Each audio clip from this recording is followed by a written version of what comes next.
I just got in from the Morgan on the Rim Civil War show, and boy, are my arms tired. Anyway, that's not how that joke works. Okay, forget it. Anyway, I just got back from the Morgan on the Rim show, and I'm exhausted.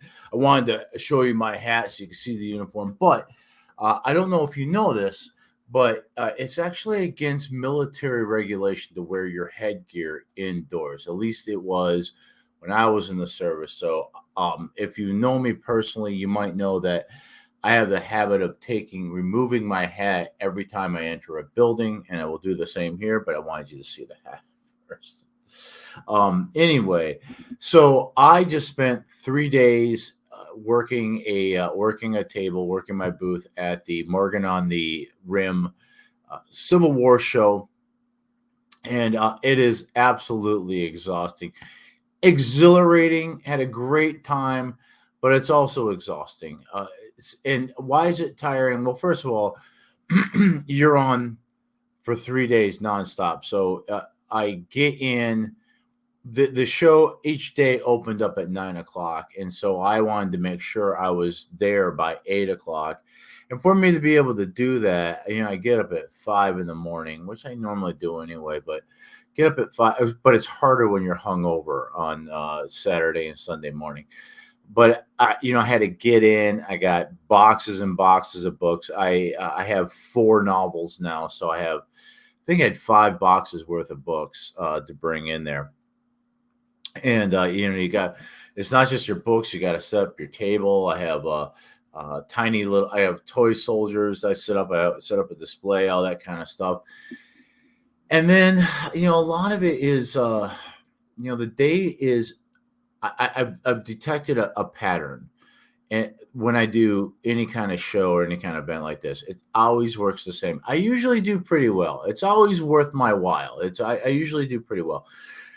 I spend about the first couple hours sitting around with not a whole lot to do except talking to other people who are at the show. They're either running booths or performing, whatever. And you start worrying about, like, am I even going to sell a book? And then you get your first sale, and that's always very exciting. And then somewhere around the midday comes like the flurry, and that is the hardest part of the day, because all of a sudden you've gone from like sitting around hoping that you get a sale to like just 2 to 3 hours of nonstop sales, nonstop people waiting. And it's really tough because you're especially when you're by yourself, because you're trying to do everything. You're taking the money. Sometimes I'm using my phone. I have a Square where I have a little reader. I should have brought it in. It's in the car. But you're swiping cards, or you're taking money and giving change. You're also signing books, and I'll personalize it. So, like, who do I make this out to?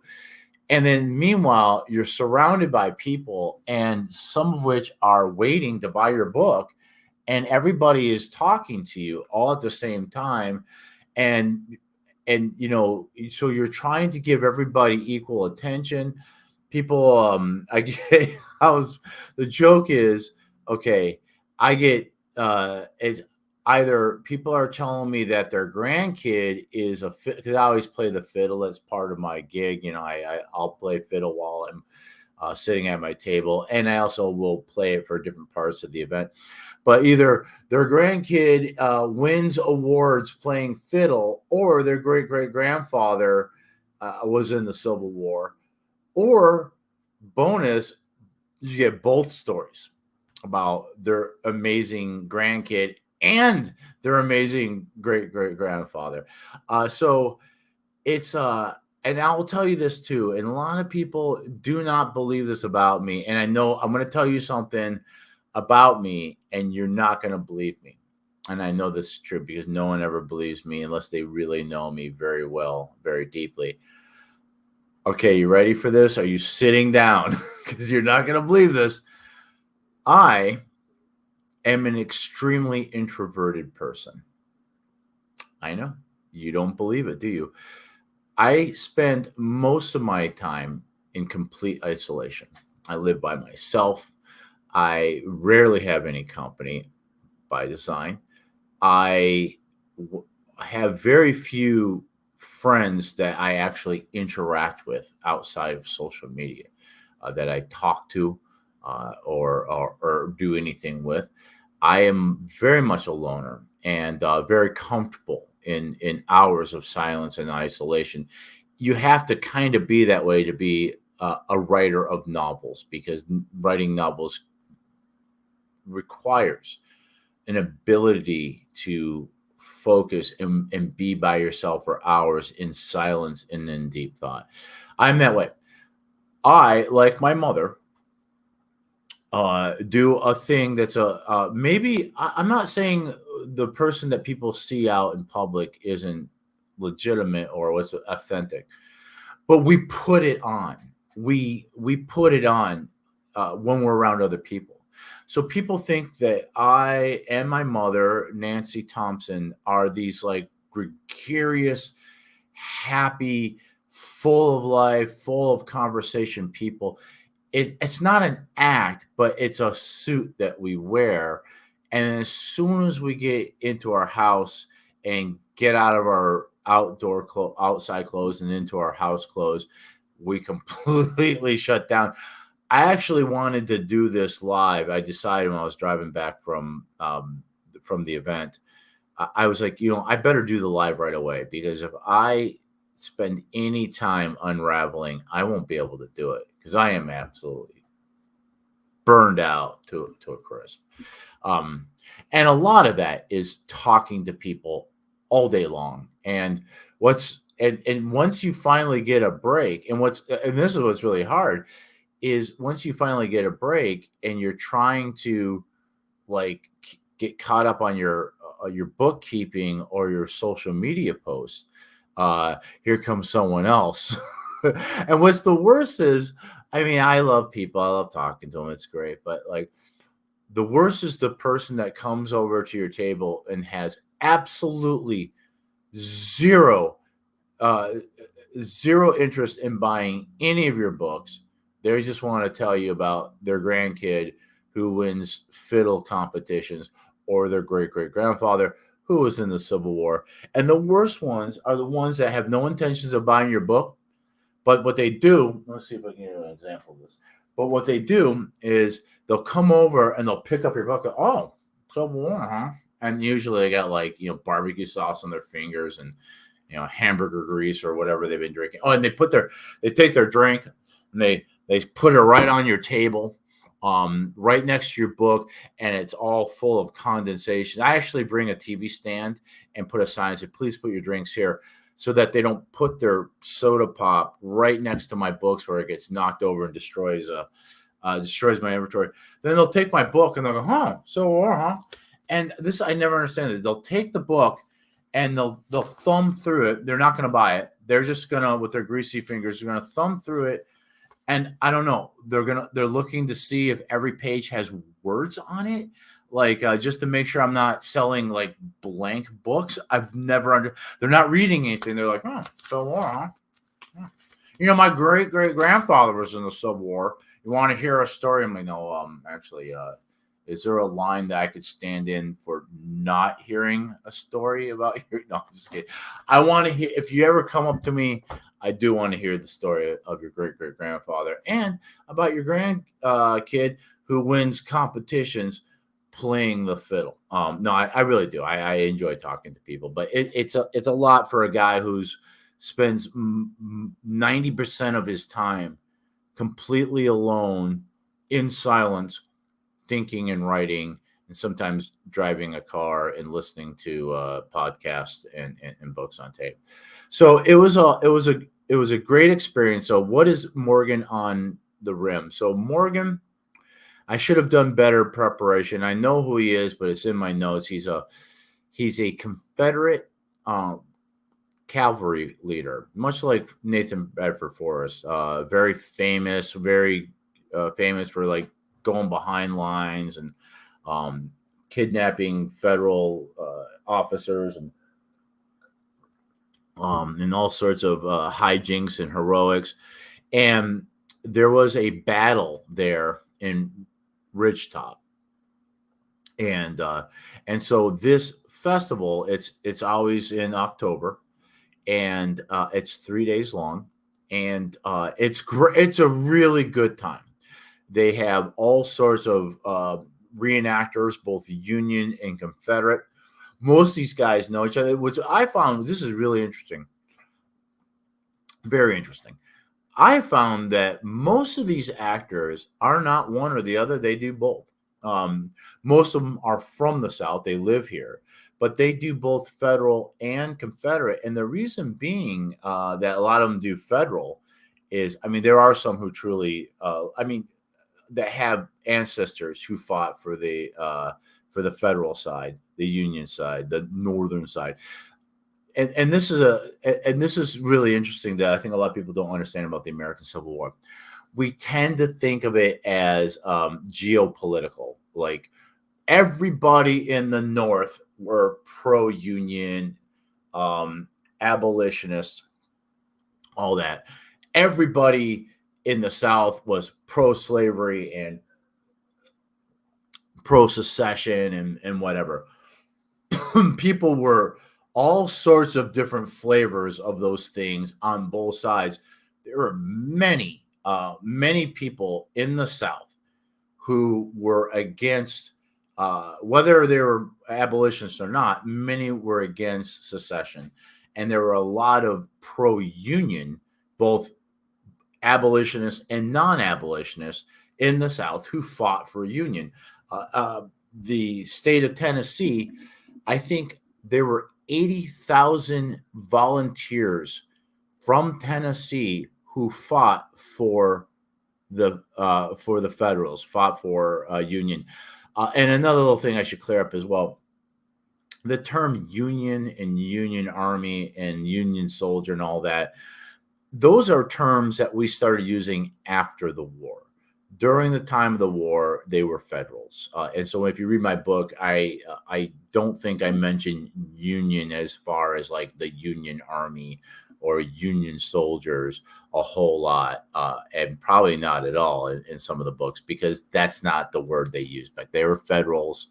Of course, most of them were from the North, but there were plenty, and vice versa. There were plenty of Northerners who, for one reason or another, fought for the Confederacy. I think is it Ruckles? He's Dan Ruckles, Dan Ruckles, from the North. I can't remember where he's from, somewhere up in New England, but his wife was Southern, and he was living in the South when the war broke out, and so he joined the Confederacy. So, but anyway, I thought that was a very interesting thing. So, for me, I did something. I broke a personal rule for this one, and I'm glad I did. I did a little bit of an experiment. I have a Union uniform. Now, just so you know, in my book, I don't adjudicate the war or anything like that. I write about people, and a lot of people were in the South were defending their homes from what they saw as an invading force that did requisition food from their farms, which is which in other words stole it, burned down farms, did terrible things. When I pitch my books, I tell people it follows the 2nd Michigan Cavalry, but I got heroes and villains on both sides. And it's about friends who get separated by the war and end up on opposite sides. And I gotta say that because I'm a Northerner and I grew up in Detroit and all that. And when I grew up in Detroit and we learned about the American Civil War, we never learned it in a way that like put us on a side. Like no one said, "Okay, kids, you're Northerners, and so your side." There was nothing like that at all. It was just like there was a war that broke out in America between the states. Slavery was one of the basically the biggest question of it all, that many of the states seceded when they saw an abolitionist become president, and then people picked sides. I was never taught as a kid that that I was on a side, or it was just something that happened in history. Just like you learn about, I don't know, what's a thing that we don't pick sides on, like Rome, ancient Rome. You're not picking a side when Rome fights against Greece. I mean, it just happened. So anyway, long story short, I would I there are people down here in the South who are good people. They're not racist or anything like that, but they see the war very differently, and they see it as northern states coming down and invading their farms, and they're very there's a lot of hurt feelings about it. And so I was worried about wearing my union uniform, that some people that are much into this and very pro Confederate would see me as an enemy and not want to, and think that I was biased in my writing and things like that. But I was like, screw it. I'm going to wear my union uniform. My great great grandfather fought for the 43rd Illinois. I'm very proud of him. Why not? And the result was fabulous. So I've sold a lot of books. I sold books with guys wearing rebel flags, and I had pictures of Nathan Bedford Forrest on their T-shirts and all that kind of stuff. They had no problem with me in a union uniform. Not only that, but because a lot of the reenactments have a lack of guys in union uniforms, and I guess this is the long way of me of saying that a lot of these guys do both sides because there's never enough Yankees to kill in the reenactments. So some of these, good Southern boys are dressing up as taking the turns having to be the Yankee. And a lot of them really do like the Yankee uniforms and things like that as well. So a guy named Earl from Georgia was a captain of a federal company, Yankees, and he's like, saw me in a uniform, and said, "Would you like to fire off a musket tomorrow during the reenactment?" And I said, "Sure." And he's like, "Yeah, we'll come by, and we'll teach you the drills and all that." And so I came here. I'll share this with you. This is fun. I mean, I want you to know this about me. I'm a 12-year-old boy, and my writing has a lot to do with the kind of books I wanted to read. I mean, my books are for adults, but I write a lot about like just the. I write to please the 12-year-old boy in me. And yes, my books are about war, and I take war very seriously, and I try not to glorify war and to let you know how bad it was and be very historically accurate. But I mean, let's just be real. When I read historical novels, I'm reading it because because I'm appeasing that 12-year-old boy who wants to read about sword fights and battles and guys shooting cannons and riding horses and all the adventure and things like that. That's fun. I mean, this picture right here is a perfect example. I mean, that's 12. Here's 12-year-old Cody. Both in my profile picture and my background picture. By the way, that picture you see in my background, that guy who's dressed as a rebel soldier, and I asked him to pose and do this with me. So this was my idea. His name is also Cody. So, but the joke is that he's alternate universe Cody. But Cody, who was dressed as a rebel soldier, was one of the brave men who self-sacrificed. Good Southern man said, "Oh, there's not enough Yankees. I will be a Yankee." So he, I don't know if I have a picture of that, but he later on was dressed in a Union uniform, and he was with my Yankee battalion that fought in the reenactment 2 days in a row. We did it at 1:30. It was great. We had cannons, and I got to tell you, the experience as a writer is amazing because I've read plenty of memoirs and saw movies and things like that, but to wear the uniform, to be tearing the paper cartridges open with your teeth and spitting it out, and uh, pouring the gunpowder down the barrel and ramming home the paper. We don't put balls in there because we're not going to shoot each other.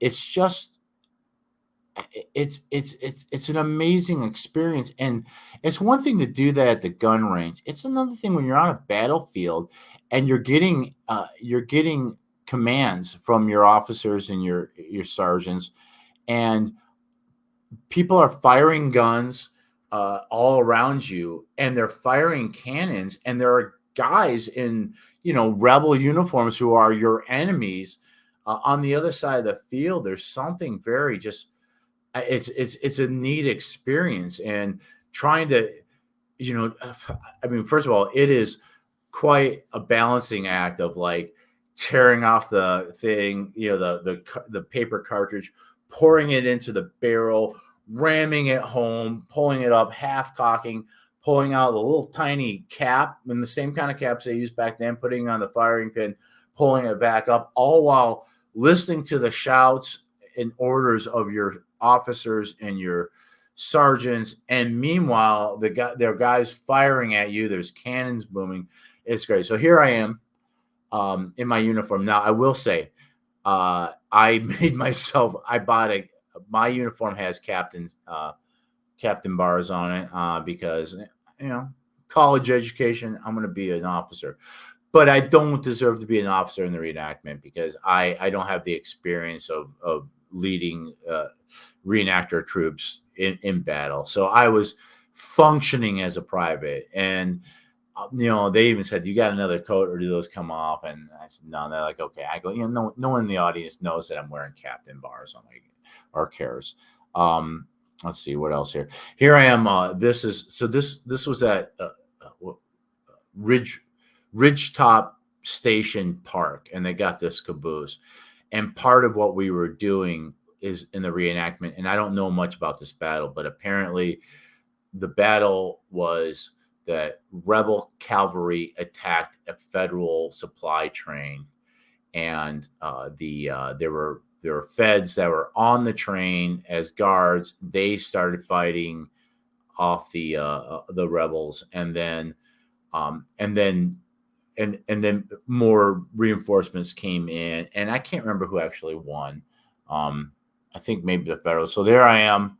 I asked the guy to take a picture. He's like, "Why don't you get up on that caboose and you can pretend like you're standing guard." So here I am guarding the Federal train that's carrying supplies. And there's a close up, looking very serious. My overfed. Yankees eat better than the Rebels, so there's my overfed Yankee belly hanging out. I mean, this is a waist jacket, so it's a shell jacket. It's designed actually for horseback riding, so you don't have the sack coats that hang, the sack coats or the frocks, the tunics that hang down over your thighs. This is cut right at the waist so that when you sit on a horse, cavalry, where that's not actually a cavalry. It doesn't have the yellow braiding that would denote it as cavalry, but but a lot of infantry officers will also wear like a shell jacket, because even though you're infantry, and for those of you who don't know the difference between infantry and cavalry is on horseback, infantry is on foot, but the officers are often on horseback, and so that's why I'm wearing that shell jacket there. But yeah, the guy gave me this right here. This is a cartridge bag, so it's got all my paper cartridges.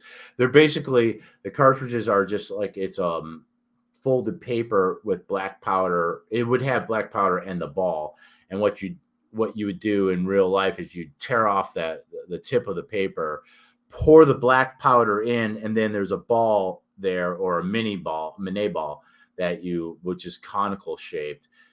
You would put that into the rifle, take the ramrod, stuff that down, then put a priming pin. This little pouch right here has the priming pin in it. And also, when you do reenactments, even though we're not loading, these are still real muskets. So one of the rules is My dad taught me this a long time ago. Never point a gun at anything you don't want to shoot, even if you are 1000% sure it's unloaded.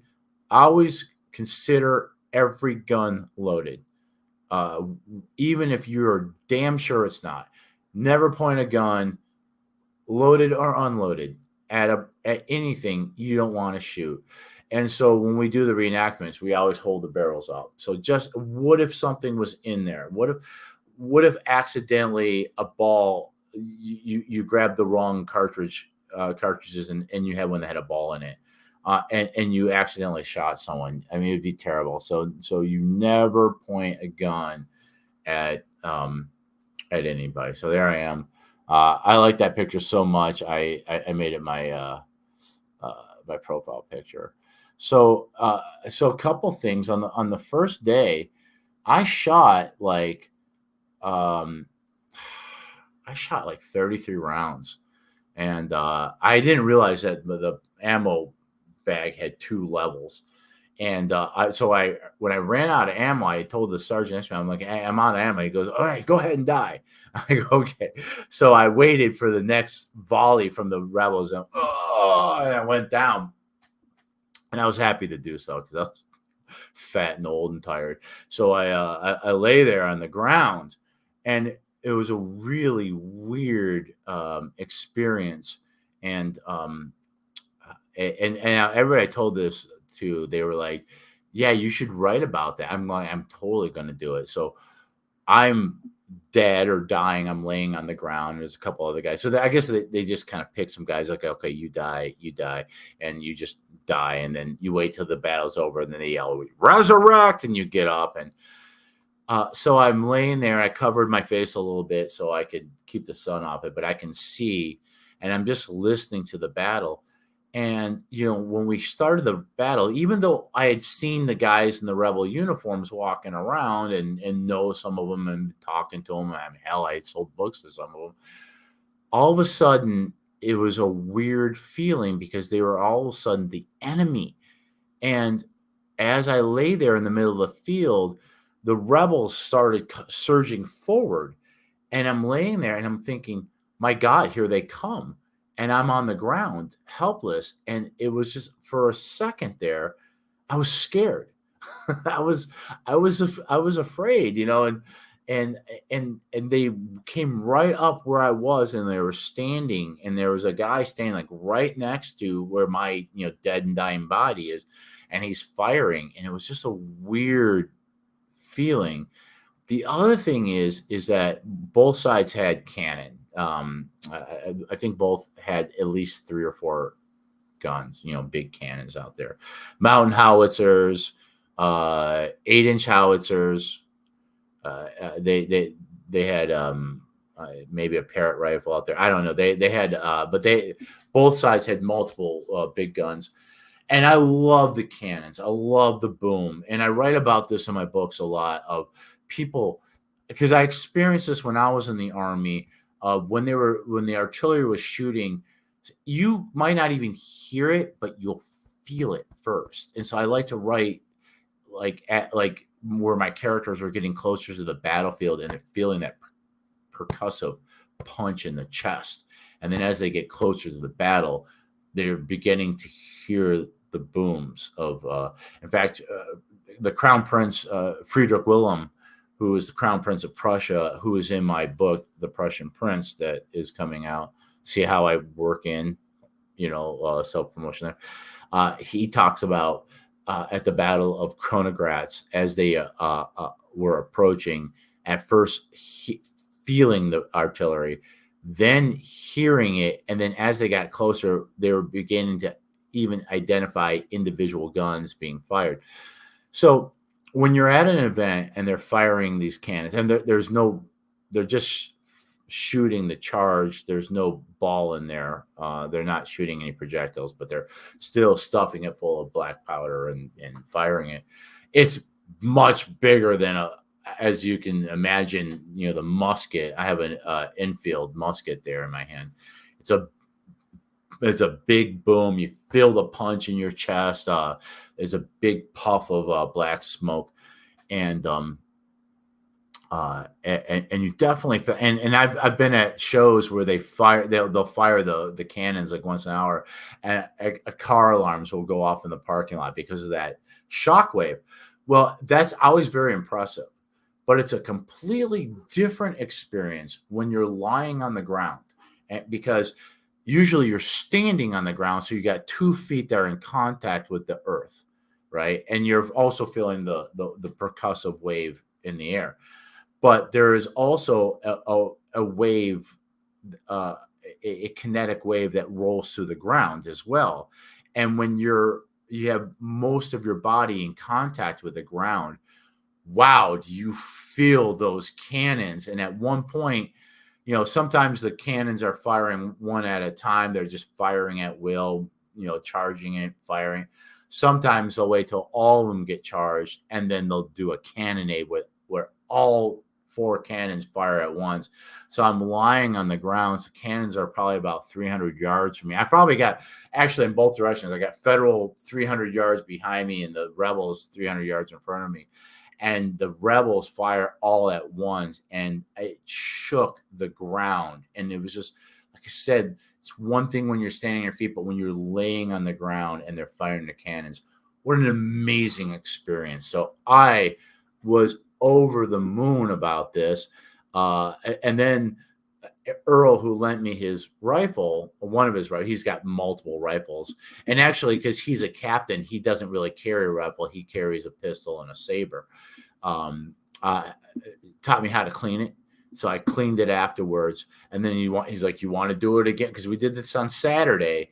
And he's like, you want to do it again? And on Sunday, I'm like, yeah, absolutely. So I got to do it again, fired a bunch. And I'm telling you, there's just, it was a boyhood dream for me to do this. And I think the thing that was I really wanted to experience and understand is I've written about people firing muzzle loading muskets quite a bit, but I wanted to experience it, and not just firing one, but I wanted the repetition of firing, pulling the pin off there, pulling out another cartridge, tearing it off, pouring that down. Meanwhile, people are shouting, people are firing, stuffing down not the bullet, of course, or the musket ball, but the wadding paper, bring it up, putting the primer on the pin, pulling into the full cock, boom, firing it, and repeating, and seeing how fast you can do that.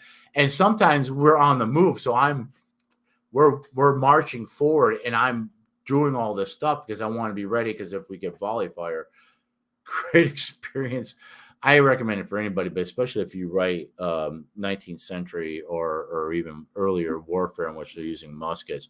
What a great experience. So I really enjoyed it. I also enjoyed today. I brought my fiddle out. I didn't do it the day before because the 52nd Regiment String Band was there, and I don't like stepping on their toes. I see them a lot at events, and they're really nice guys. And so I never want. And then, in fact, they're always inviting me to play with them, but they play a lot of the tunes I play, but they play them in different keys, and it's kind of awkward for me to try to on the fly transpose tunes that I know in a different key, trying to play it in their key. So I was just like, yeah, you guys play. In fact, what I like to do is take a break. So if they're playing, then I don't play. And then I can feel, because some places expect me, some places comp me at tables knowing that I will play. And so they kind of expect me to play when I'm not talking. That's a long day for sure. So, but on Sunday, today, the people were lining up.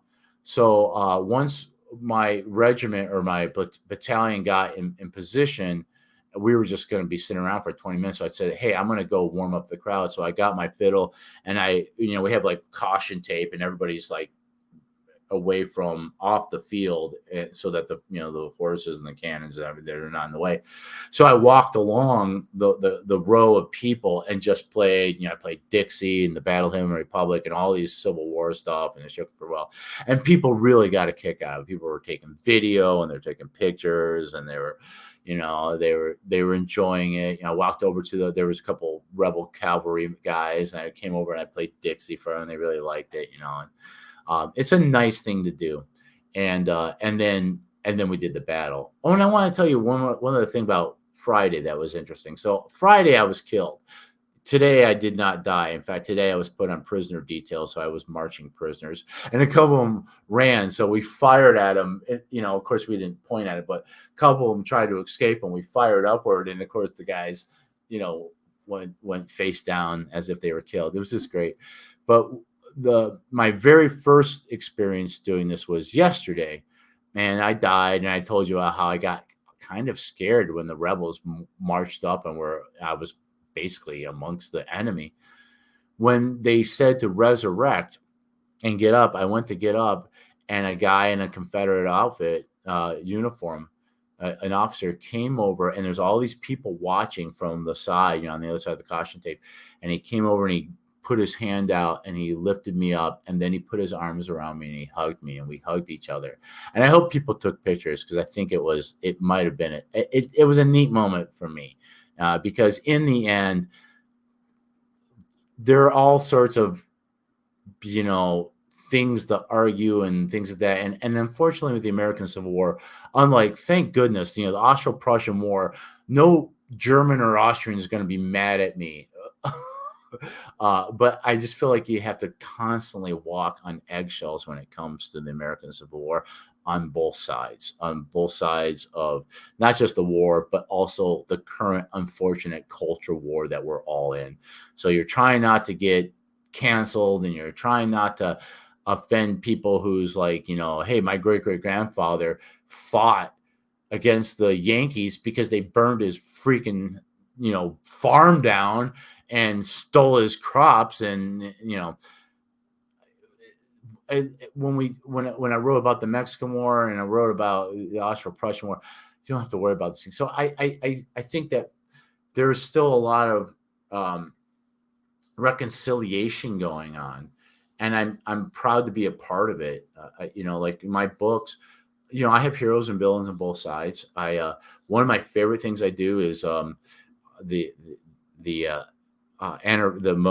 call it the Reconciliation March, and it's always the Sunday before the anniversary of the Battle of Franklin, and the Confederate reenactors start up on Winston Hill, which is where the Confederates started at the beginning of the battle, and then we Federals start at Pinkerton Park, and we walk up and we kind of meet right where the Carter House is, which is like ground zero of that battle, and way worse. Typically we're supposed to do it is that the Federals get there first, which is how it was, because the Federals dug in and then the Confederates attacked that line. But the Confederate reenactors, and most of us are sons of Union veterans, like my great-great-grandfather Gustav Engdahl was in the 43rd Illinois, and so we get there first, and then we salute as the sons of Confederate veterans march by. Now, what I do, I go one step further, because I'm always a crowd pleaser. When the Confederates come, I start playing Dixie. And those guys lose their freaking mind when they see a Yankee, Federal guy playing Dixie for them. And then, of course, once the ceremony is over, we all know each other. We all go up and hug each other and talk and have a good time and take pictures. And it's great. There's a great Lincoln impersonator that comes. Dr. Curtis Fields, who does an excellent U.S. Grant impersonation. I mean, he's in demand. He gets paid to go places. He'll be out there sometimes. It's a great thing, because we're Americans. We had a terrible thing in our past, and we are the sons and daughters of the people who went through that time and fought for whatever reason they thought they were fighting for. We are all friends today, and I love it. All right, let's get on to the other part of this. So, I had a great time, and I don't seek out. I'll tell you this, and everybody's different.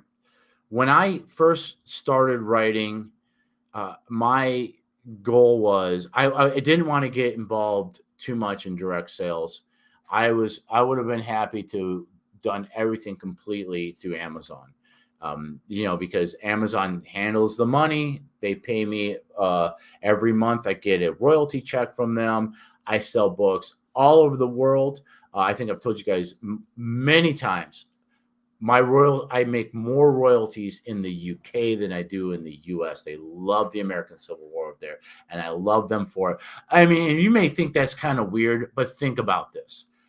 Have you ever, in fact, if you're here watching and you have been to a Renaissance festival, put a 1 in the chat. I've seen one of my favorite YouTubers do this. But here in America, there are people that will dress up like a knight and talk in a fake Elizabethan accent and go gallivanting out and play, medieval time. It's very popular here, right?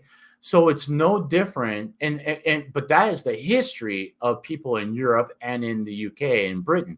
So it's no different from someone in the UK dressing up like Billy Yank or Johnny Reb and having the same thing that I just did today, but doing it in the UK. Okay, we got 2 of them. We got Brian and we got Lloyd. Hey, Lloyd, if you want to come on, I'll have you. Actually, I will send both you guys if you want to come on and talk. I know that Lloyd has been had his own event. He was doing a book signing, and that might be fun. So if you guys want it, I will send you. I'm just gonna put it in the chat because I don't think anybody's okay. How do I do this? I want to invite people. How do I invite people? New layout, edit layout. Maybe that was something I was supposed to do earlier. Okay, well, anyway, you guys have been to a Renaissance Festival. It's the same thing. And I've seen great American Civil War reenactment photographs, not just from the UK, but from Poland and from Italy. The ones in Italy, I mean, it looks like you're watching a movie. I mean, they do it better than we do. And I've heard that Germany is like the is like basic. Oh, here we go. Invite. All right. I'm going to copy and I'm just going to put it in the comments. You're not supposed to do that because, if I had like 20,000 people watching me, which I don't,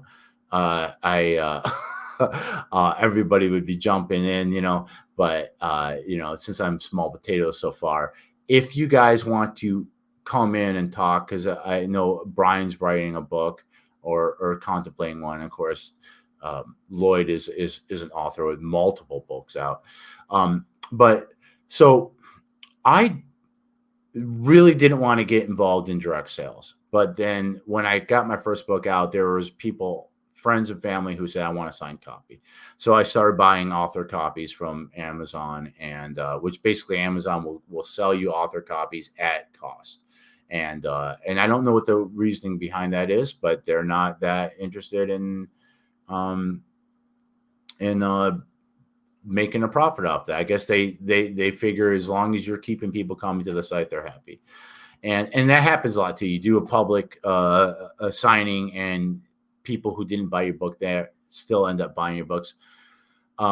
So there's a couple things I do. First of all, I do I bring a bank of cash so that I can make change, and I also have a square that allows me to take cards. I also keep a tally of each day. I don't know if you can see that, but I make hash marks of how many I sold. And just so in case you're curious, I sold 4 books on Friday. That was a very slow day. It was student day, so it was like buses full of mostly homeschooled kids, but there were some buses from local schools as well. So the kids aren't really buying a lot of books. Sometimes the adults, sometimes that are with them buy them, or somebody who is one of the reenactors or whatever will buy. Yesterday was the big day. Yesterday I sold 22 books altogether, and there was a flurry of, like I said, I spent maybe the first couple of hours where nothing. And you're almost wondering, like, am I going to sell anything? You get that first one, you're like, at least I sold one. I always say it's worth it if I sold one, and then they come, and for like 2 to 4 hours, you are just no rest, constantly talking to people, constantly pitching, constantly selling, and you're taking the money, you're talking, you're keeping up your your bookkeeping and taking pictures. And that's what I wanted to talk to you guys next. So one of the things I do, they call this social proof. And so if you'll know that I'm out signing books if all of a sudden you see a bunch of pictures of me with people. Let me back this up.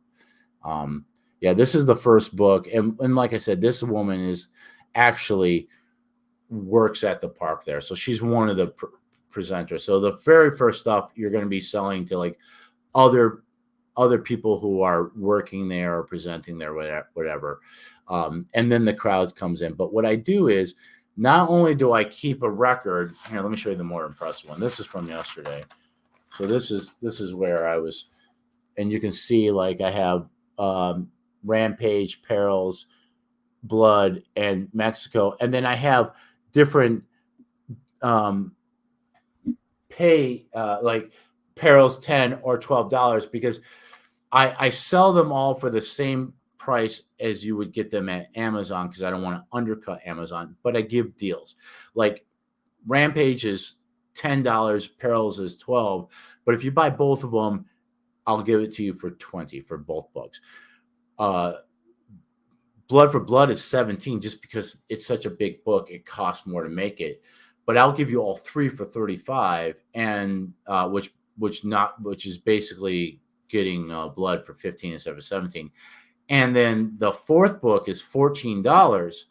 And I formatted it different. It's actually longer, but I formatted it so that it would be cheaper to produce, so I could sell it for $14. But that one, if you buy all four, I'll just give it to you for $45. So you're getting that book for basically like $10. It's a great deal. And it's surprising. A lot of people, and I don't know, by the way, I didn't pee myself. I don't know what that is.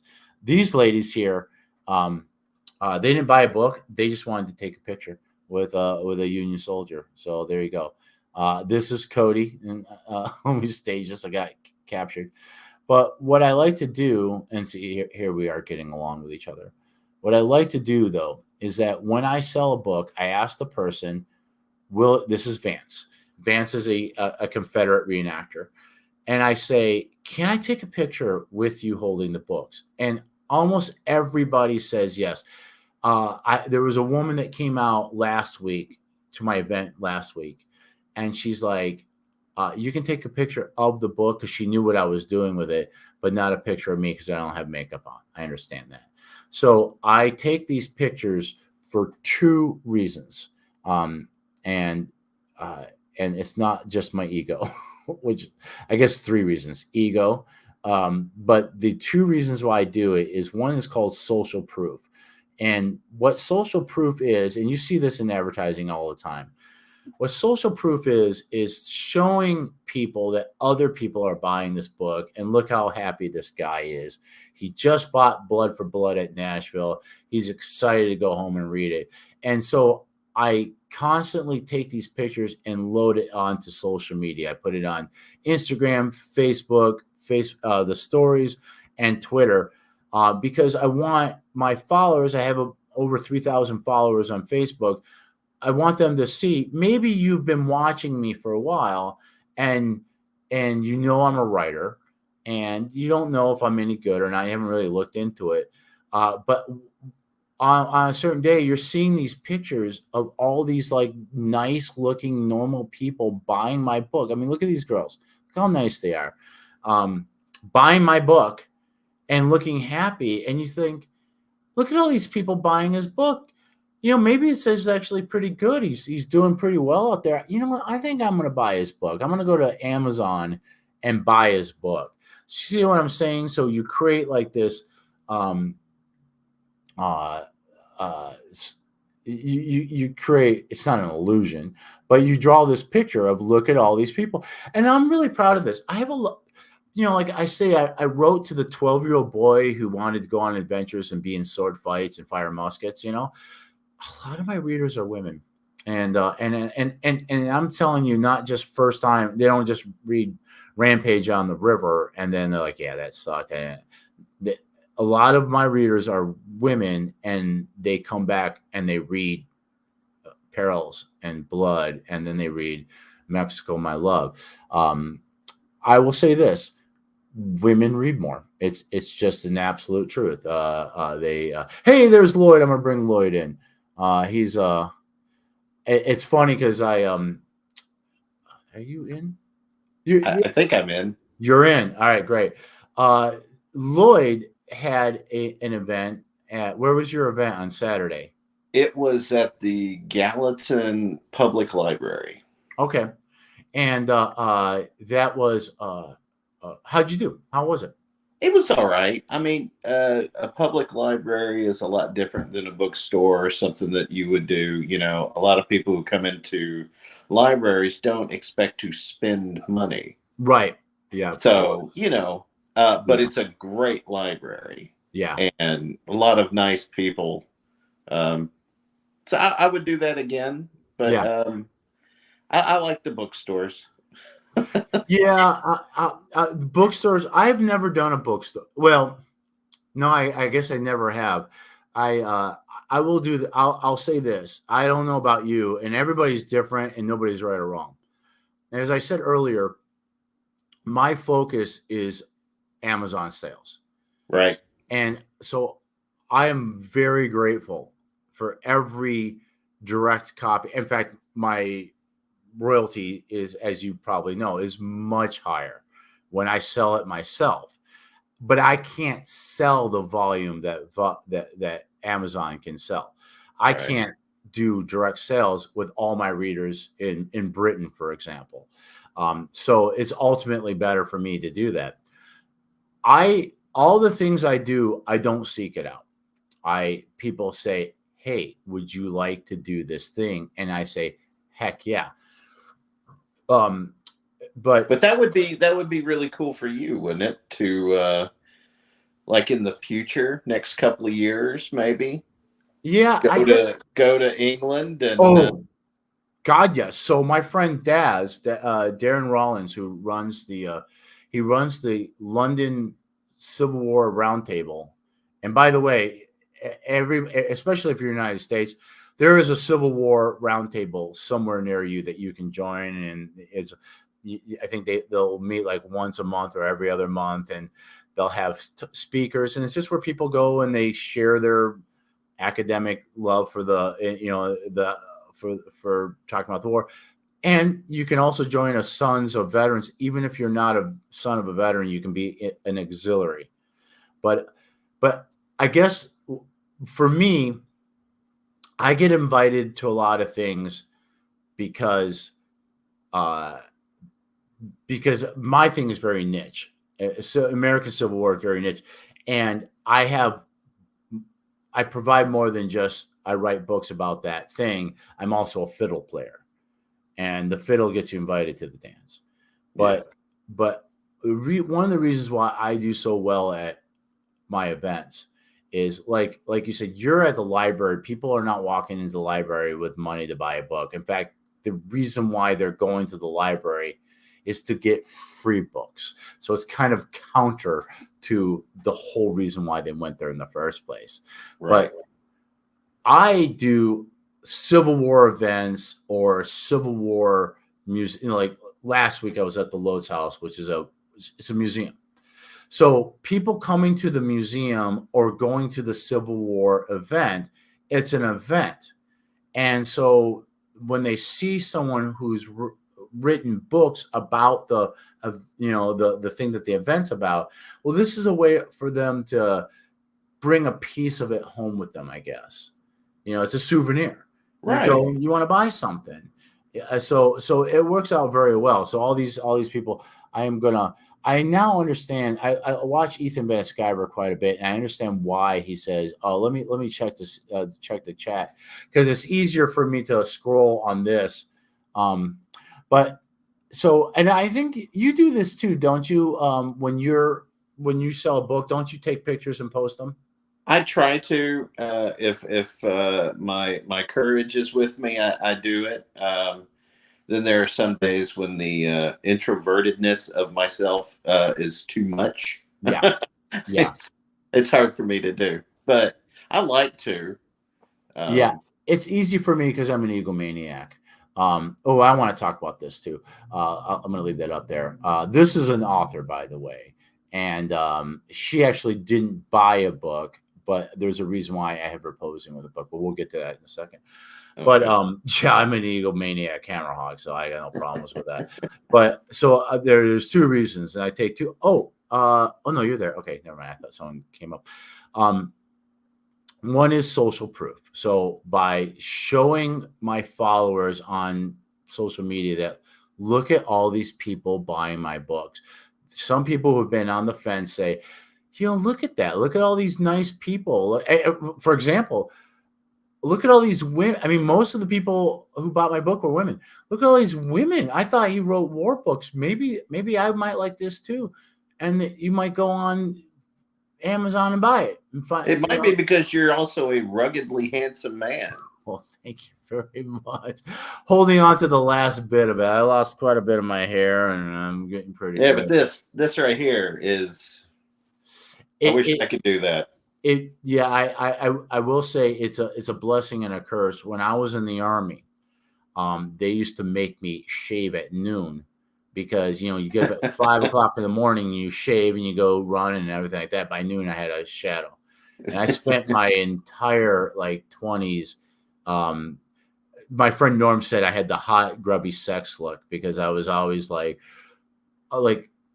always with a shadow, with greasy thick hair. And yeah, I was quite a dandy back then.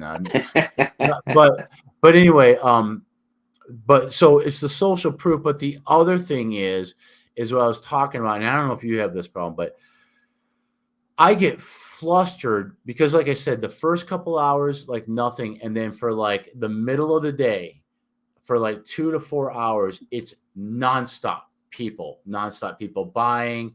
And I'm, there's, I'm talking to someone who's telling me the story about their great grandfather in the war or their grandkid that plays the fiddle. And there's people looking at the book. So I'm trying to pay attention, but also give my pitch to this person. This person's giving me money. This person's standing there holding the book, waiting for me. And so I'm taking the money, talking, writing that down, and I get lost. Yeah. Or what's even worse is when when everybody leaves me alone, then someone who's also working a booth comes over like, hey, by the way, I'm thinking about getting. I'm like, fuck, there's no time for me to think.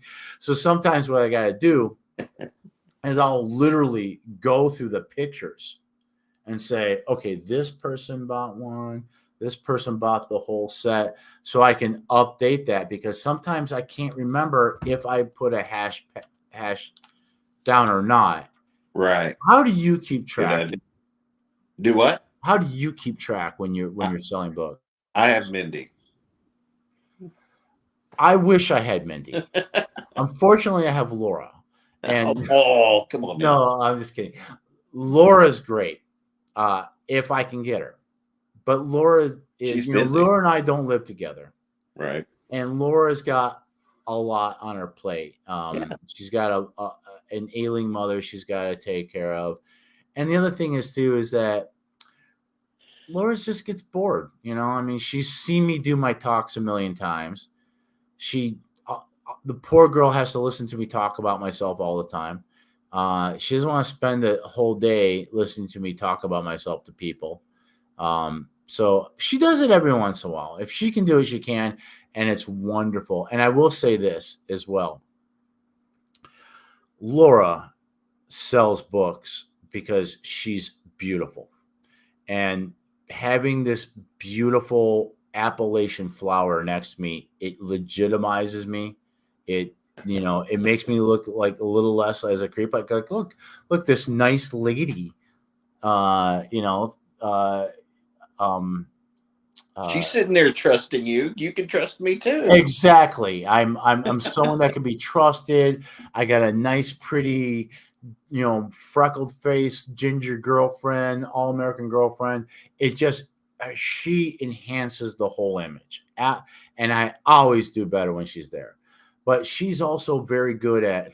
First of all, she's got a really welcoming smile. She's got a great, engaging personality. So she helps me with all the people trying to talk to me at once. She'll take some of that pressure off me. She's really good at talking to people.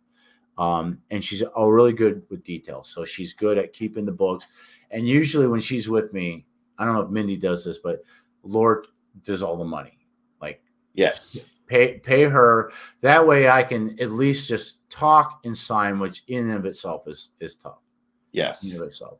But like I said, the pictures have saved me so many times because I get back and I do inventory. I'm like, wait a minute, I'm missing a book. Why am I missing a book? Oh, actually, I want to write this down.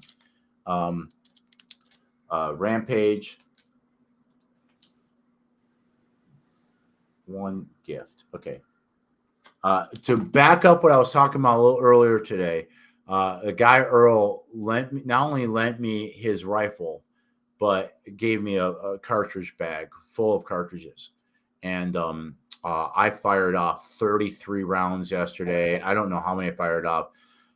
And this guy is so I was like, I'm going to give this guy a book. So I signed him a book. And he goes, I was going to get your information because I'm in between paychecks, but I want to buy your whole series. I go, well, I'll tell you what, I'm going to give you this one, and then I'll give you the deal on the other ones as if you bought the whole series minus that one. So, because guy, I don't know how much money worth of powder I blew through, but this guy was awesome to me,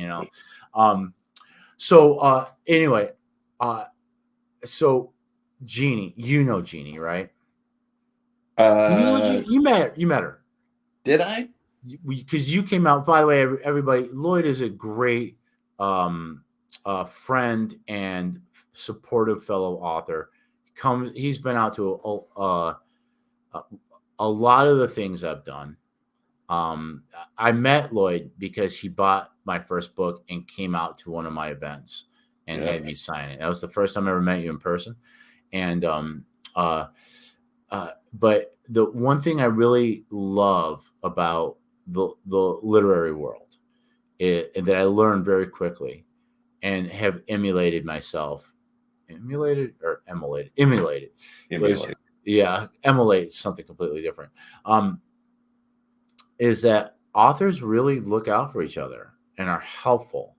And it's not like competitive. I mean, there's some competitiveness, I guess. Well, yeah. I think the real ones, I mean, like, if nobody who reads only buys one author. Exactly.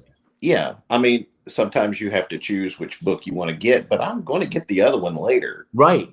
Exactly. And, and I'm not for everybody. In fact, this was really great. So Jeannie, this is Jeannie Hart. She's her name is, let's see, how do you spell it? It's Jeannie. It's Jeanne Hart, which is HARDT. She's on Amazon. She's also one of my Facebook friends. I met her last year. And she's got, if you're interested in writing, whether you're writing romance or anything, she's got some writing courses that she's constantly doing writing courses, and she's also doing a lot of editing services now. So if you have a book you want it professionally edited, I recommend her. And if you're here in town, I'm trying to talk her to doing one online, but she's doing writing courses here in Middle Tennessee. So keep your eye open on Engdahl, my group, Engdahl House of Readers and Writers, because I promote other writers there, of course, and when her course is open for the next round, I'll be promoting it on there, and I recommend. Jeannie's great. So this is great about Jeannie. So first of all, Jeannie is a historical romance writer. And I've come to learn something. Some genres have very strict rules. And when I wrote Mexico My Love, I thought I was writing historical romance. No, I was not. And I told Jeannie about it. And as soon as I told her about my life, she was like, yeah, that's not historical romance. So the reason why my book is not historical romance, even though it's about the main character, I guess a co-main character, but really the main character is a woman. It's Claudette. And it's about how she meets, Carl's father, and they fall in love. But the reason why it's not considered a romance novel is because it ends in tragedy. And romance novels are very strict. If you deviate from these lines, the readers will be upset. So it's a man and a woman who are unattached. They meet. There's some kind of quirky problem that keeps them from being together, and then they come together in happy ending. Every book's got to do that. If it doesn't do that, it's not a romance novel. And historical romance novel just means, it's in the past. And yeah, that's every Hallmark movie too.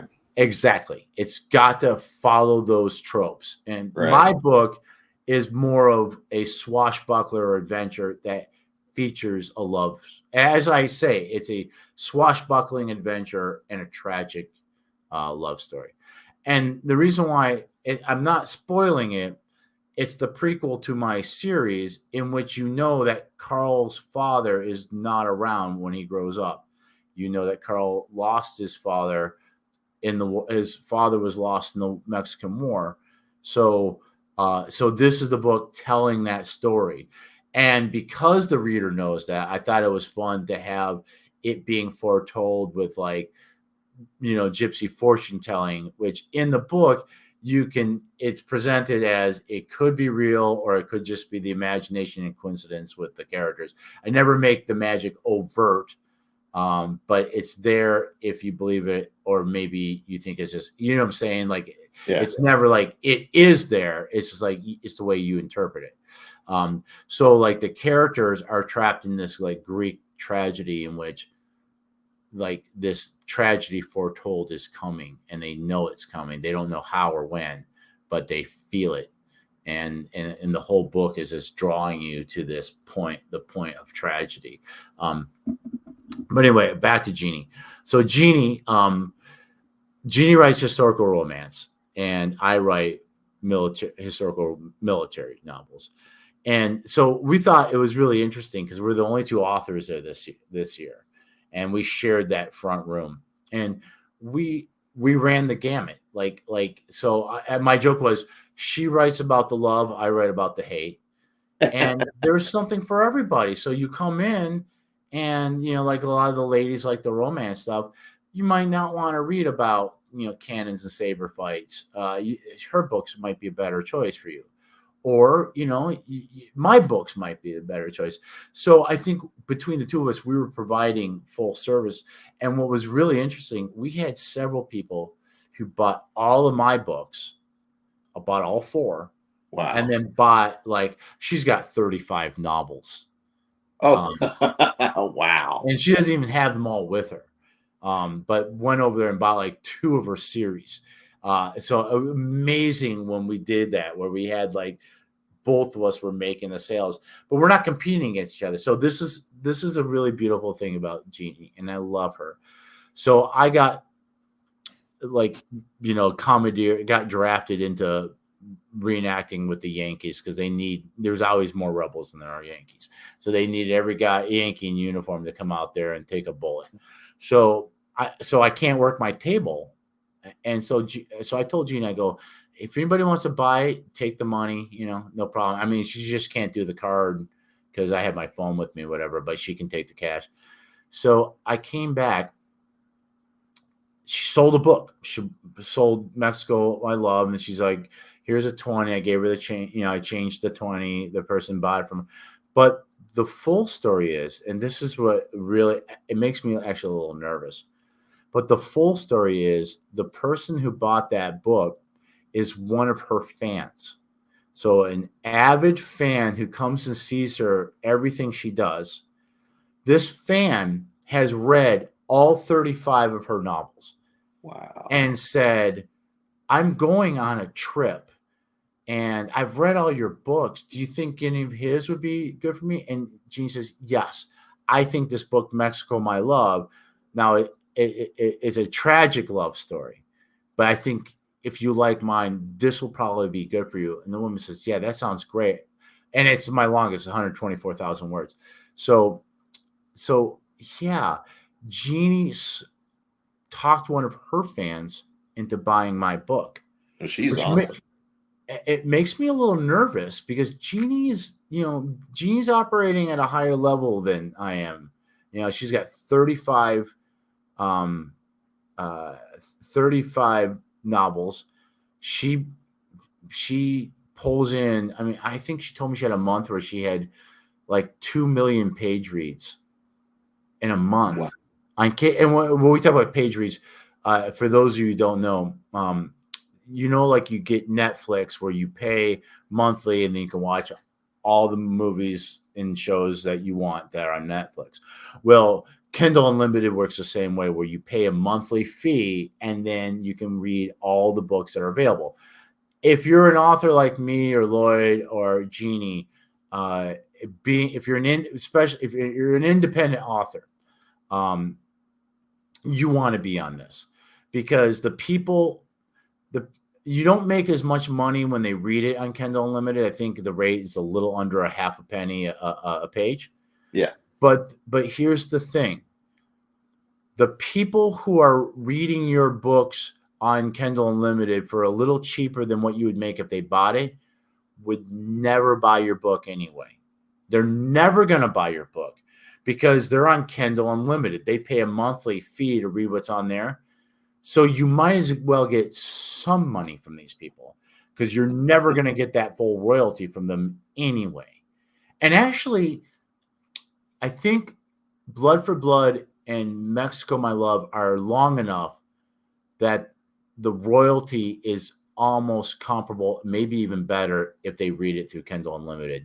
Now, I make more money if I sell the digital copy of Blood for of Rampage or Perils for sure, but because it's by the page and these are longer books, there's more pages to read, so I make more money doing that. But then today, once again, I was out fighting in the battle, and Jeannie was there and sold book 1 and 2 to somebody, and so. Yeah, we awesome. But I made homemade pizza, and I make half and half. So Laura likes. Don't hate her for this, but she likes ham and pineapple. She actually likes ham, pineapple, and feta. And then I don't mind that, but I only want that every once in a while. I got pepperoni, mushroom, and black olives, and so I make it half and half. And then the next day, I give her leftover slices and I keep mine. Well, she's like, why don't you take mine? Because you're not going to have any food. So I was like, okay. So we were there. We were stranded at Ridgetop Station Park. Unless you want an $8 fucking hot dogs. And I'm not kidding. $8 fucking for a hot dog. I mean, I know they got to make their money, but goddamn. So she was starving. And I was like, hey, I got pizza. It's cold. And she's like, are you sure? Absolutely. I gave her Laura's slices. So she ate them. Yeah. Okay. I make good pizza. Well, it's the pineapple thing. Yeah. So it's the salt and sweet. I get it. I get it. I would eat it from your side, though. Yeah. And every once in a while, I've made the whole pizza that way. I like it every once in a while, but I like pepperoni too much. And I mean, I love pepperoni. And pizza is one of the very few times that you get to have pepperoni. So anyway, there's Deanie. If you are a fan of romance novels, and Jeannie's very very Christian as well, and they're not Christian books, but they have a lot of that spirituality in it, and they're spicy. Like I mean, it depends on it depends on the series, but I mean, some of them are, Spicy Christian. they're not Christian books because once again, Okay. I guess the romance genres and genres are very regimented. So like I asked her, I go, have you thought of doing any, because there is Christian romance. And she goes, yeah, but to do Christian romance, they can't drink. There is no cussing. I mean, it is really, really narrow. And she's like, I don't want to, write that. And so, good. So I guess, so there's steamy sex scenes. It's not porn, but there's Right. steamy scenes, which is part of the trope. You want that. Not explicit, but steamy sex, or, and I forgot where I was going, but you can't do that.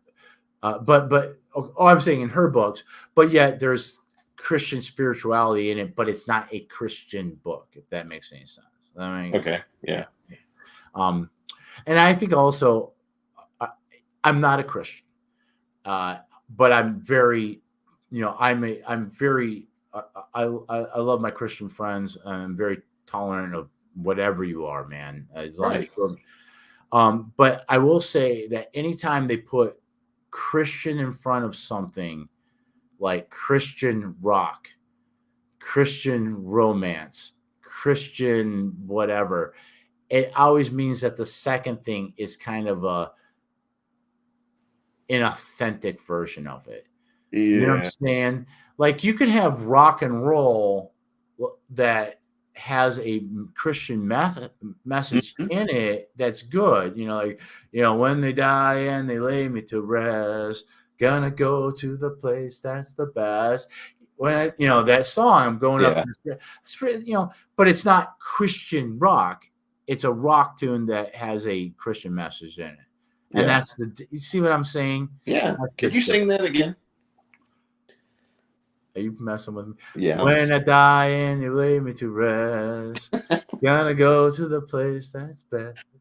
When they lay me down, I'm going up to the spirit in the sky. Spirit in the sky. Yeah. Up to the spirit in the sky. That's when I'm gonna go. Now you got to pay for it. Oh yeah. No. Yeah, I just got copyright struck. Oh no. Dude, this is so crazy. Okay, this is really crazy. I will play Ashokan Farewell, which is made famous by the Ken Burns Civil War documentary. Okay. And if you've ever seen the documentary, it's the music they're playing when they read the Sullivan Below letter where he tells his wife that he might die tomorrow in battle, and if he does, he wants to thank her and what a great life she's given him. It's a very tear-jerky thing, and everybody associates this song with the American Civil War because not only is it used for that, but it's used throughout the whole 12-part series. But it was written in 1980. But it's associated with the Civil War. So I always got to play it when I'm at an event. But it's copyrighted. But this is what's nuts. And I kind of take this as a compliment. If I play Ashokan Farewell on my fiddle, and I don't even say it's Ashokan Farewell, I just play the melody, I get a message within like in an hour saying that your video has been copyright claimed. And they said, there's no problem, but you can't make any of the revenue off of that video. So any money made off of, if I post a video, even if I don't say the name of the title, it recognizes the melody. So if I play that melody on my fiddle and I load it onto YouTube, I don't know if it's AI or what, it'll recognize that and say, that's a copyrighted song. And so if my video in which I play that song makes any ad revenue, it goes to Jay Unger, who wrote the tune. It's crazy. Wow. But isn't there like a 30-second limit where you can use a 30-second clip of a song without being... There's all sorts of like legalism things, like, like I know that there's certain things that you can do if it's called fair usage. I Right. know it's not 30 seconds. It's commercials are 30 seconds. I was actually told by Jeannie that uh, my book, Blood for Blood, I always have an epithet. I think I'm saying that right. Epithet at the beginning, like a quote at the beginning of each book. Right. And for Blood for, and usually it's from like that period or someone from that time. But for Blood, I had generals gathered in their masses, Yeah, I know. just like witches at black masses, war pigs, Black Sabbath. Because I thought that really, you know, Yeah. set the mood. Black Sabbath could come and strike, do a copyright strike, and for me, even putting that quote, even though I cite them, which I mean, according to Jeannie, I don't know. I was like, okay, well, if Black Sabbath comes at me, I guess I'll pay Black Sabbath. Right. I can't imagine though. I'm like, come on, guys. No. I'm a Black Sabbath fan my entire life. No. One of my favorite bands of all time. So, all right, what more did I wanted to say about this? All right, so anyway, lots of pictures, 3 days of selling to young men like that. He's pretty, but that is a young man. Look at that family, whole family there. I take the pictures so that I know. Wow, did I put that up there twice? How many books I sold so I can do my inventory the day later. I don't like my picture here. Let's leave it on. This is a nice one here. Whole family books for everybody. Yeah. It's cool. All right, let's. I'm going to get off here pretty soon because I told Laura I'd call her, and but let's do what's coming up. So first of all, Lloyd, what's Yes. coming up? Do you have any? You said you had your last signing event for the year. For this year. Yeah, that was yesterday. And Okay. yeah, now for the rest of the year, it's just writing. Okay, and Just- you have 2 books that are short stories. mhm. You have the 3 memoirs, and then you have Malinville 1, Yeah, and you have Malinville Remnants 2, you're right. and then do you have a new release coming? I have one coming in May called Malcolm's Bridge. Malcolm's Bridge. Okay. Yeah, it's a standalone. I'll just say this, it's probably the hardest book that I've written just based on content. Okay. As we get closer to it, everybody will understand why. And then probably October, I have Little Ronin, which is a Malinville story, which I'm really happy about, but it's not Malinville. Yeah. And right now, I'm writing the 3rd Malinville book Main called series. Upheaval. Yeah. Okay. That's an interesting. First of all, this is something I'm struggling with myself because I wrote a trilogy, and originally the series was called the Second Michigan Cavalry Chronicles, which is way too much. Then when I wrote Mexico My Love, which is a prequel, I had it listed as a prequel, and I changed the series to just Cavalry Chronicles, but that still wasn't right. So I changed the whole series to be called The Long Century instead, and because the long 19th century, which is basically French Revolution to World War One, which is basically the era in which my series runs in. Mm-hmm. But I struggled at first with sales on Mexico My Love because on Amazon, when you number, because you have 2 books in that series, and when you go and you look at the landing page for any of those books, it'll show both those books, books in this series. Well, when I designated Mexico My Love as a prequel, it wouldn't show it on the landing pages. So I wanted people to see that this book is part of the series. So after thinking it through, I went in and I changed it from, at least the way the metadata works for on Amazon, I changed it from being designated as a prequel, even though it is, and I turned it into book 4. And once I did that, it started selling because people read the trilogy and go, oh, book 4. Now I put in the description that it's a prequel, so I make sure you understand that, but I had to make it book 4. I'm curious to see how it works for you, because I understand why you'd want to keep the standalones away from the main series, but I would almost recommend just for algorithm to make Malcolm's Bridge book 3. No. Malcolm's Bridge it's a standalone. It doesn't have anything to do with Malinville, or it's a completely different story. Okay. Little Ronin is the Malinville. It's part of. Wait a minute. Malcolm's Bridge is not even in the Malinville universe. The Malinverse. No. Well, are there little people? It's in the same universe because there is just a town that is linked, but that's it. That's it. Okay. I'm building a world. Are there 6-inch people in it? None of that. No. Okay. I didn't know that. I thought, okay, that makes sense to me. Now there's a fictional town I created.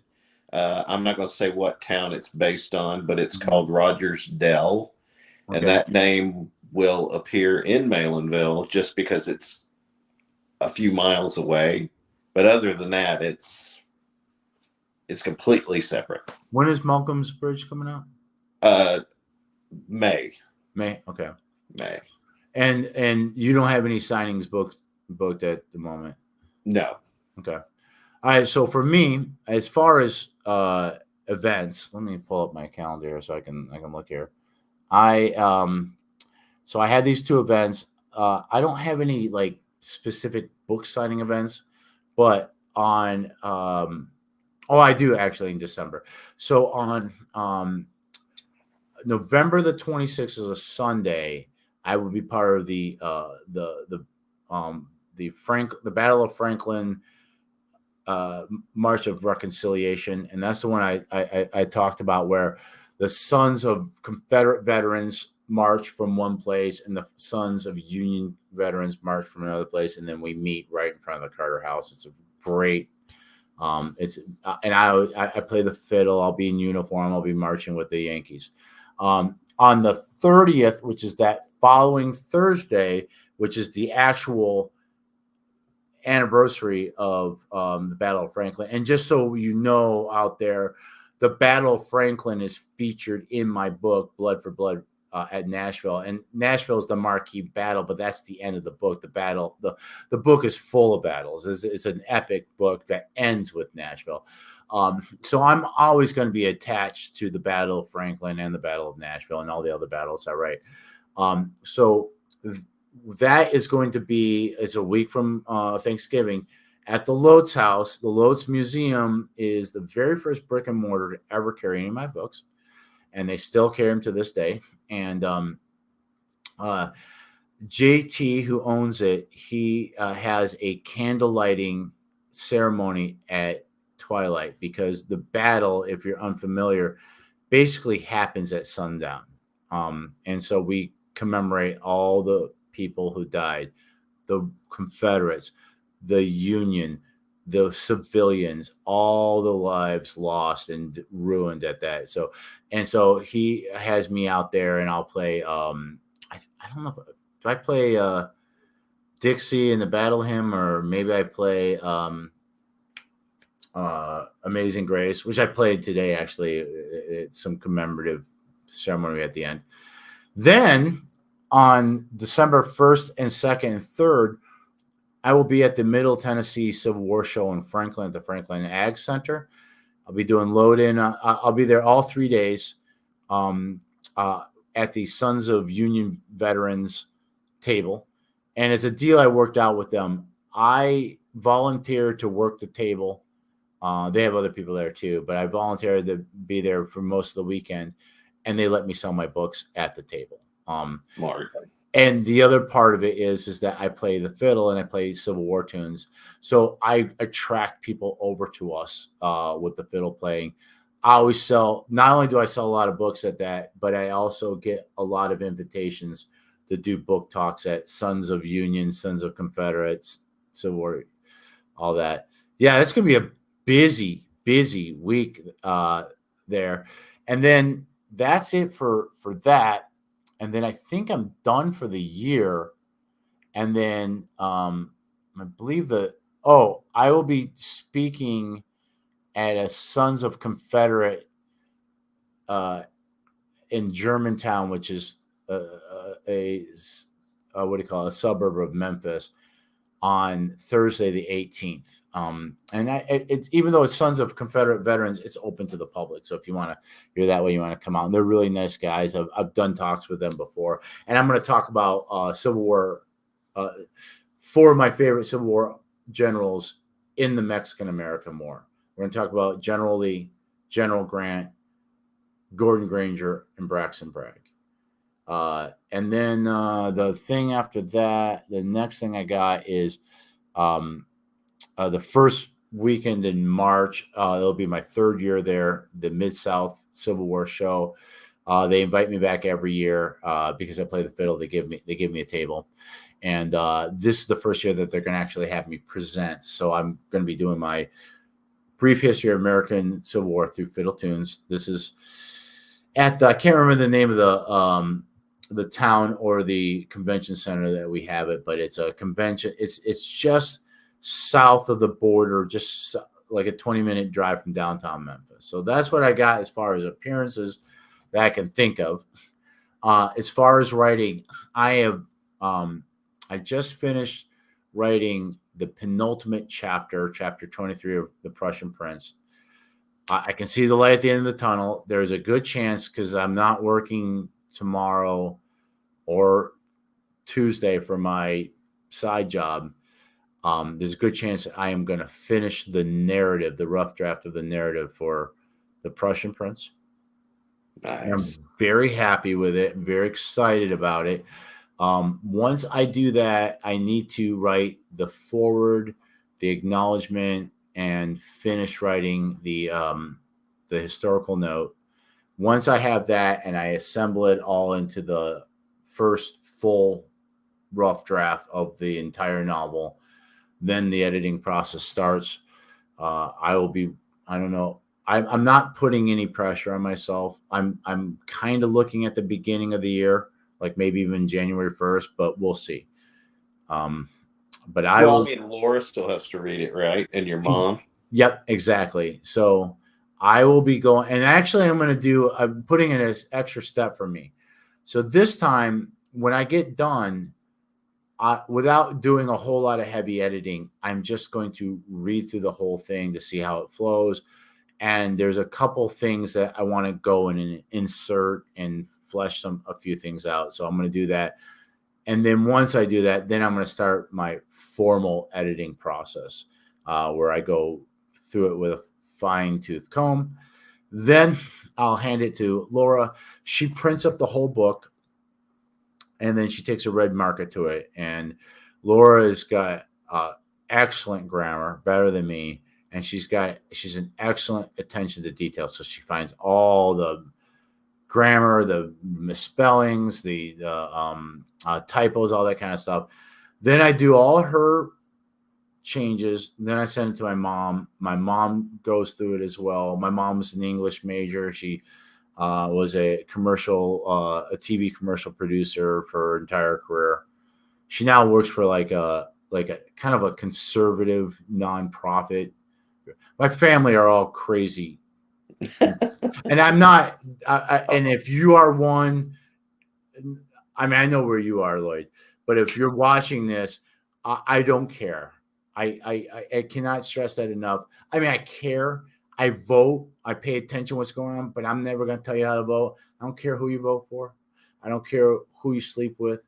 and I don't care who you pray to. As long as you're cool, we can be cool. I don't care.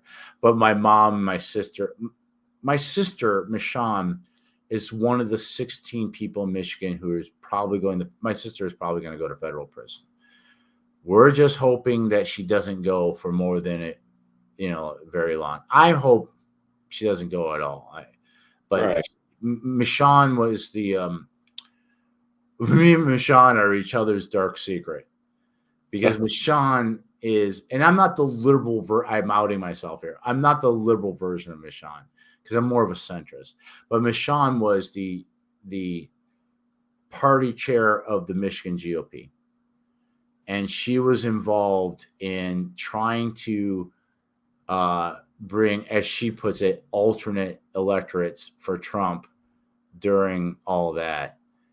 It was a stupid political stunt in which she and a bunch of other yo-yos signed the documents of being alternate electors for Trump. Well, apparently it's a federal crime. And I love my sister dearly. I don't agree with her. Our politics are different. Our spirituality is different. Michonne's a hardcore Christian, hardcore MAGA. In fact, she's ahead of the Trump propaganda. I'm sorry. That's a bad word. The Trump campaign in Michigan. She's if she doesn't go to jail. So, and we're hoping that she doesn't. I love her. Michonne, she's the problem with Michonne is that I can tell you this because I'm her little brother. I've been a victim of it all my life. She is a troll, and she loves to needle people, and she gets in a lot of Twitter fights and a lot of things like that. She knows how to get under people's skin, and the people that hate her, oh my God.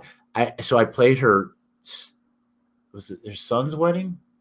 I played all her kids' wedding. I've played fiddle for all three of her kids' weddings.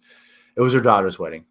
And I took a picture, and all these super hardcore liberals think she's the devil. They hate her. So everything she posts comes with a million death threats and I hate you and I hope you die and all that kind of stuff. Yeah. And I took a picture with my Michonne and I tagged her in it on Twitter. And all of a sudden, all these people are like throwing insults at me. I'm like, it's my sister. I'm just at a wedding. I'm not doing anything. Oh my God. Funny. But I gotta tell you something, man. It's a lesson in humanity, okay? Because I don't agree with her on a lot of things, a lot. I will just say that, but we live in a time where we've become very politically polarized, and people have turned their backs on their friends and their family because they are deeply entrenched on one side or the other. And to tell you the truth, I don't like assholes on either side. I don't like the extreme version. I don't like the wokesters, and I don't like the crazy MAGA people either. I mean, I don't dislike anybody. I can be friends with, and you're cool with me, but I can't agree with either side. I'm in this weird little island in the middle where I'm just like, please don't cancel me. That's not. I want to sell books to guys with pickup trucks with truck nuts, and I want to sell books to girls with pink hair and nose rings, man, and everybody in between. I don't care. I love you. I don't care who you vote for. It's fine with me. But I think there's a couple things that really helped me out a lot. First was if you don't know this, I was a news reporter. And so because I was on TV and a reporter, I had to completely take my own, this would be too much. And I'm probably making a mistake, but nobody watches my videos anyway. But to keep my politics and my religious feelings out of everything I do, I had to completely, clean everything I do out of that. But then as an author, same thing, because I want to sell books to people I don't agree with or people that vote different from me, because I don't care. And I don't mean that in a cynical way. Hey, if that's what you believe, I think you should vote, and I think you should vote for that. If you truly think that Donald Trump is the best possible option for America, which I don't. But if you think that, then I think you should go vote for him. 100%. That's my feelings. So I guess what I'm saying is because of that, and then I'm the only liberal in my family. No, that's not true. I have an aunt and cousins in California, and they're super liberals. They're like super liberals. Okay. But everybody else is like super hardcore conservative, and not just like they vote conservative. They're political activists. Like I said, my sister's going to go. I hope not. I mean, I really hope it gets dropped. But my sister's in trouble. She's under, she's been indicted for felonies in the state of Michigan. And we're hoping that it's done. And I actually sent her $100 for her legal defense fund. Because that's my sister, man. Like, Right, of course. Of course. It's my sister. And that's what I'm saying. I think in some ways it was a gift that that I come from a family that I don't agree with, because I had to make a decision. My family loves me madly. They know my feelings, and they think I'm kind of a dingling because of it, but it doesn't matter. And I love my family. There's no way that I would never not love my mother, my father, my sister, my nieces and my nephews, my brother-in-law. I love them. I just don't agree with them. And so I think that really helped me compartmentalize and decide what's important, what's not important. And also kind of taking myself off the teams, because I will say, like, I've been voting Democrat since Bill Clinton, but now sometimes I feel like the party has left me behind and turned against me. And it doesn't mean I'm going to go running into the arms of the Republicans or the conservatives, because I'm still not a conservative. But it's kind of like a lonely island of moderates. Like I could vote for a moderate Republican over a radical liberal. Yeah. And of course, a moderate liberal over a radical Republican. So I guess there's got to be, maybe I'm not a liberal or a conservative, I'm merely a centrist, a practical centrist. I don't know. I've gone too far. I should never talk about this stuff on here. So please, if you're watching this, from the bottom of my heart, and I cannot stress this part enough, please don't cancel me. Please don't cancel me. I'm so please don't cancel me, but but anyway, okay. So yeah, so I think I usually, my goal is, once I finish the rough draft, to get publishing in 2 months. So we'll see. One of the best things I did was, the book that I was writing was going to be a bigger book, and I realized this is actually 2 books, so I broke it in half.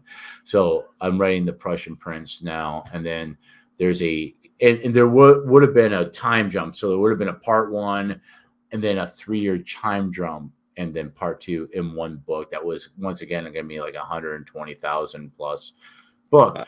So, but I realized that part 1 was a complete story. So instead of rushing it, letting it breathe, and writing a good 70 to 80,000 word book, getting that out, and setting up the next book in it. So The Prussian Prince is about the Austro-Prussian War, and the marquee battle at the end is the Battle of Königgrätz.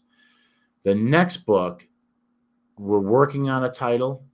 Some of the titles are The Rise of Empire, or Empire's Twilight. And the reason why is because there are, in the book, you're going to see 2 empires crumble and a new empire rise.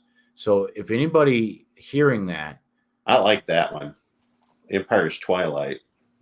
I might save that for the World War I book, because my series is going to World War I. Okay. And then there's a World War II book that I want to write that will be outside of the series, because everybody will be dead by that time. And I don't know if the characters are going to be tied to the characters in the series, but the Long Century series is gonna right now. It's 12 books. So we're gonna do the Prussian Princess coming out at the beginning of the year. Then I'm gonna write probably the Rise of Empire, because the end of that book, the German Empire will be declared. And spoiler alert, the French Empire and the Mexican Empire will crumble. The next book, what have you read? You haven't read all of Mexico, My Love, have you? No. Have you met, I've read the first 3. have you met Black James? No, you haven't. Have you read it at all, or have you gotten into? I started it. And then, when you write. I know. I know that. If you do read it, and I don't want to spoil it, but there's a character that you're going to meet named Black James. He's going to get his own standalone book, but it's also going to be, even though it's a it's connected, but it's outside the main sequence. Kind of like Mexico, My Love is outside of the main sequence. This book will also be outside. It's going to tell his story going back to his grandfather. It's going to be an epic story of this character named Black James, who you will meet if you read Mexico, My Love. You'll meet him in that, and you've already heard about him, and you might catch who he is because he's mentioned in the trilogy, just not by that name, and you'll see. You'll see what. But he's going to get his own book, and then I'm going to write a book about Civil War veterans fighting in Egypt, which really happened. The wars in Egypt. There was a high premium on Civil War veterans as mercenaries and advisors. So we're going to do an Egyptian adventure, and then we're going to do a Western, and we're going to bring some people back in that. And I mean, all the characters, I'm not done with anybody. I think after that, we're going to do a Japanese, I'm doing Ronins too, man. I got a Ronin. Actually, at first I was going to make the character Korean, and then we're going to meet him in the Western, but we're going to do another book with him and some other familiar characters in Japan. And then there might be some other ones, but there's going to be a World War I book as well. And that should end this series in 12 books. And then maybe a World War II book. And then I'm probably going to go back, and then I got some ideas. I might do a Napoleonic War series, because I have an idea. And I love the Napoleonic Wars, or I might go further back and do something more Renaissance, like 1400s or 1500s, with like Poland and the Holy Roman Empire and the Ottoman Empire and all in the Russian, all that stuff. Yeah, and, I think it's a really neat era. But what will happen for sure is that Prussian Prince is going to come out, and then the Rise of Empire for sure.